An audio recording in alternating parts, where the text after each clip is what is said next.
আজকে দুপুরের মেনুতে করলা আলু ভাজা, স্যালাড, মিক্স স্যালাড, যেটা আমি কুচি করে করেছি। এটা না একটা নামও আছে খুব সুন্দর, যাই হোক নামটা আমার মনে পড়ছে না, কিন্তু এই স্যালাড বললেও চলে। আর তার সঙ্গে ফিশ বল, এটা না খুবই সুন্দর ছিল।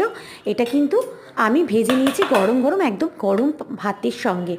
আর এই যে মাছে মাথা দিয়ে বাঁধাকপি, এটা কিন্তু ঠাকুরে রান্না করেছে, আমি করিনি, আমি করেছি, সেটাও কি বলছি। আর এটা হয়ে গেল ভেজ ডাল, এটাও ঠাকুরে রান্না করেছে। আজকে ঘর আর বাইরে দুরকম মিলিয়ে কম্বিনেশনে একটা খাওয়া দাওয়া হলো। আর তার সঙ্গে করেছিলাম গুরজালি মাছের ঝাল। আর ঝাল বলতে ফুলকপি আলু, শীতকালে না ফুলকপি আলু দিয়ে যে কোনো রান্না যেন জমে যায়। আর সেটাই নিয়ে নিলাম, ফুলকপি আলু দিয়ে। আর তার সঙ্গে পার্শে মাছটা যেটা বাইরে থেকে এসেছে, সেটাও কিন্তু আজকের মেনুতে সামিল হয়ে গেল। আর দেখুন থালিটা কি সুন্দর লাগছে না, বেঙ্গলি থালি পুরো। আর এই যে পার্শে মাছ।